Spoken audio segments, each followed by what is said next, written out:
بسم الله الرحمن الرحيم. موقع رياض القرآن يقدم أعوذ بالله من الشيطان الرجيم. بسم الله الرحمن الرحيم. ألف لام ميم.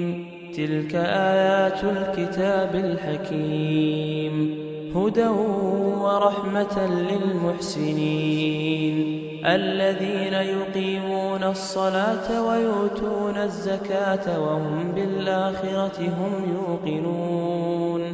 أولئك على هدى من ربهم وأولئك هم المفلحون.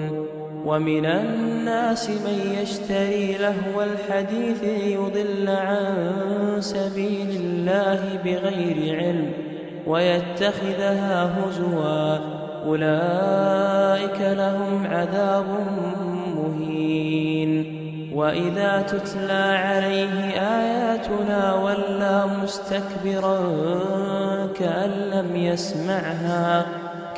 لم يسمعها كأن في أذنيه وقرا، فبشره بعذاب أليم.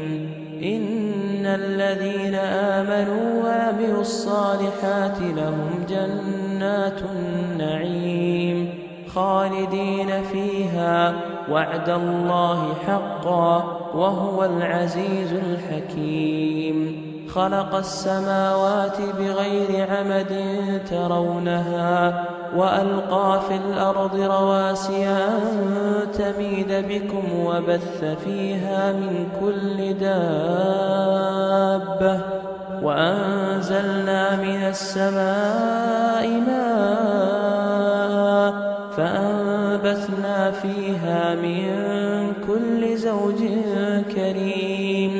هذا خلق الله فأروني ماذا خلق الذين من دونه، بل الظالمون في ضلال